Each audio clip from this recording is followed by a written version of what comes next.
आप सभी को राधे राधे। जय श्री कृष्ण। दोस्तों, आज आप सभी हम हमारी वीडियो के माध्यम से देखेंगे कि महाराज जी के सामने आई महिला ने महाराज जी से कहा कि महाराज जी मैं विकलांग हूँ, इसलिए दुनिया वाले मुझ पर हंसते रहे और मैं बहुत ज़्यादा दुखी रहती हूँ। महाराज जी ने इस महिला की बातों को सुनकर क्या कहा, तो वीडियो को जरूर देखना, वीडियो को अंत तक जरूर देखें। अगर आप महाराज जी को सुनना पसंद करते हो तो वीडियो को ज़्यादा से ज़्यादा शेयर करें और कमेंट बॉक्स में राधे राधे जरूर लिखें। चलिए वीडियो को शुरू करते हैं। राधे राधे गुरुजी। राधे राधे गुरुजी। जी राधे राधे। गुरुजी, मैं आपसे ये पूछना चाहती हूँ कि मैं ना शुरू से बिल्कुल ठीक थी, तो लेकिन ना मैं पहले टीचर रह चुकी हूँ, मैं डांस की टीचर भी रह चुकी हूँ, लेकिन 2 साल पहले मेरे पैर में दिक्कत हुई है और मैं चल नहीं पाती हूँ। मैं इसीलिए आज आपके यहाँ सोफे पर बैठी हूँ, क्योंकि मुझसे नीचे चौकड़ी लगाकर बैठा नहीं जाता है, मैं चल नहीं पाती हूँ।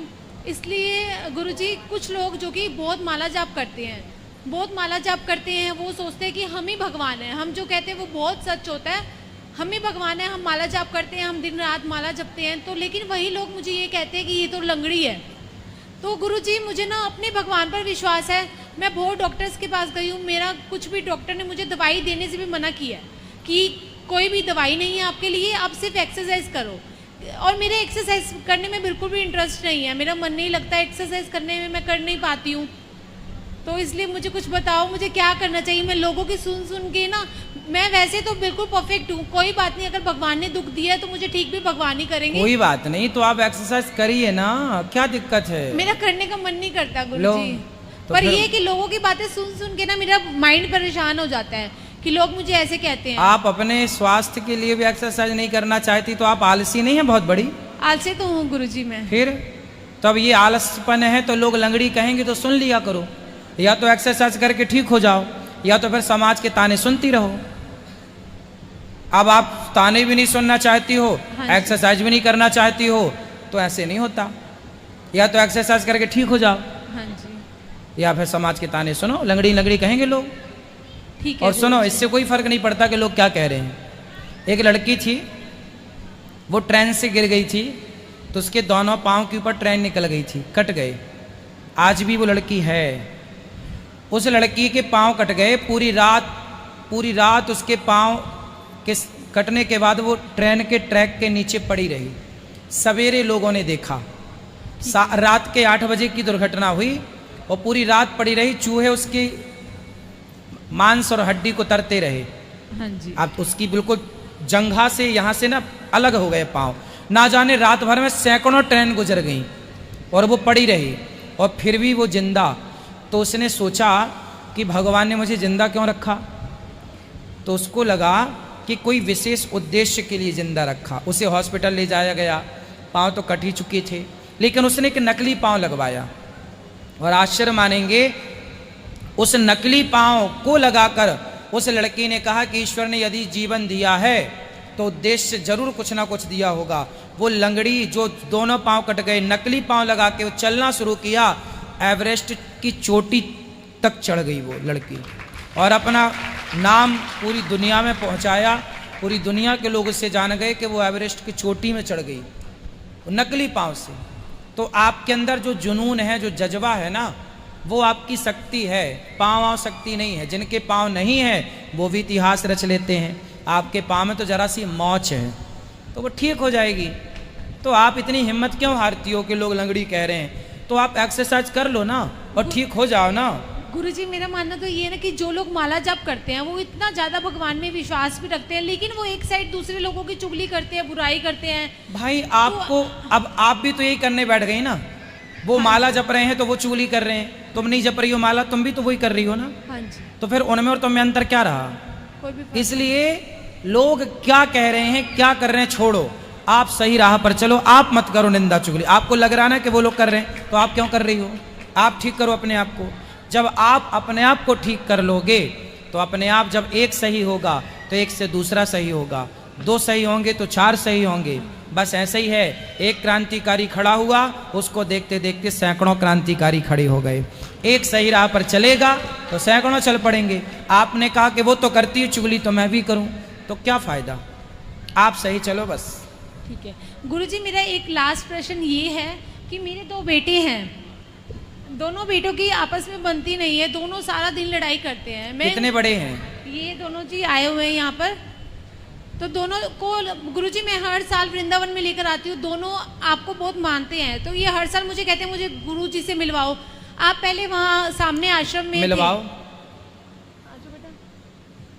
तो गुरुजी इनका नंबर नहीं आता था आपसे बात करने के लिए, तो आज हम लोगों का नंबर आया है, तो आज हम आपसे पूरी बात करना चाहते हैं। कराओ बात। राधे राधे गुरुजी। क्या नाम है आपका? सर मेरा नाम काविश है। तो भाई कहाँ आपका? ये रहा। तो आप लड़ते क्यों हो भाई से? गुरुजी ये बाबा मुझे छेड़ता रहता है, परेशान करता रहता है। अच्छा, वो आपको परेशान करता है कि आप परेशान करते हो? ये मुझे बाबा छेड़ता रहता है, कभी हाथ लगाएगा, कभी कुछ करेगा, कभी कुछ। फिर आप क्या करते हो बताओ? फिर आप इसे मारते हो? हाँ जी। वो आपका भाई है, वो छेड़ता है, वो भाई है ना, इसलिए आपसे प्यार करता है, वो प्यार की छेड़छाड़ है, इसलिए आप तो केवल उसको प्यार से ही बात किया करो, लड़ाई नहीं बेटा। जैसे आपके दो हाथ है ना, तो ये दोनों हाथ में कौन सा हाथ आपको ज़्यादा अच्छा लगता है? ये दूसरा वाला नहीं? अच्छा लगता है दोनों। आपकी दो आंखें हैं, किस आंख से ज़्यादा प्यार है आपको? दोनों से। दोनों से। पाँव दो हैं, किस पाँव से ज़्यादा प्यार है आपको? दोनों से। दोनों से। उसी तरह जैसे आपके दो हाथ हैं, दो पाँव हैं, दो आँख हैं, उसी तरह आप भी दो भाई हैं। तो आपका एक हाथ आपका एक भाई है, दूसरा हाथ आप खुद हैं। जिसके पास दो हाथ हैं वो ज़्यादा पावरफुल है या जिसके पास चार हाथ हैं वो ज़्यादा पावरफुल है? जिसके पास दो हाथ वाला ज़्यादा पावरफुल है या चार हाथ वाला ज़्यादा पावरफुल है? चार हाथ वाला। हाँ, तो आपके जो भाई है वो कौन है? वो आपका भाई। आपके दो हाथ भाई के जब दोनों मिल जाएंगे तो चार हाथ हो जाएंगे। और चार हाथ से क्या करोगे? आप दोनों भाइयों के जीवन में कोई संकट आने वाला हो, कोई दुख आने वाला हो, तो आप चार हाथ से उस दुख से डट के सामना कर सकते हैं। आपको संगठित रहोगे तो चार हाथ होंगे, और आप अलग अलग हो जाओगे तो आपके दो ही हाथ रह जाएंगे, और दो हाथ वाला कमज़ोर होता है। इसलिए हमारे शास्त्र कहते हैं जहाँ सुमति तहाँ संपत्ति नाना। संगठित रहो बेटा, भाई भाई आपस में मत लड़ो। अभी बच्चे हो आप, ठीक है, प्यार की लड़ाई है, पर एक दूसरे का ख्याल रखो, ठीक है? गुरुजी मेरा आपसे एक प्रश्न है। पूछो। गुरुजी मेरा पढ़ाई में कभी कभी मन नहीं लगता। कभी कभी नहीं लगता, पर कभी कभी तो लगता है। हाँ जी। जब कभी कभी लगे तो खूब पढ़ लिया करो, जब कभी कभी ना मिल लगे तो खेल लिया करो, खेलने के बाद फिर पढ़ने बैठ जाया करो। मन लगता नहीं है बेटा, लगाना पड़ता है। मन अपना गुलाम है, मन के गुलाम हम नहीं हैं, मन हमारा गुलाम है। राधे राधे गुरुजी। चश्मा क्यों लगाते हो? चश्मा लगा पड़ा है। तो आप शीर्षासन नहीं करते हो ना? नहीं। सुनो, आपकी माँ आलसी है ना, इसलिए आप भी आलसी हो। इनको शीर्षासन यदि आप कराओ।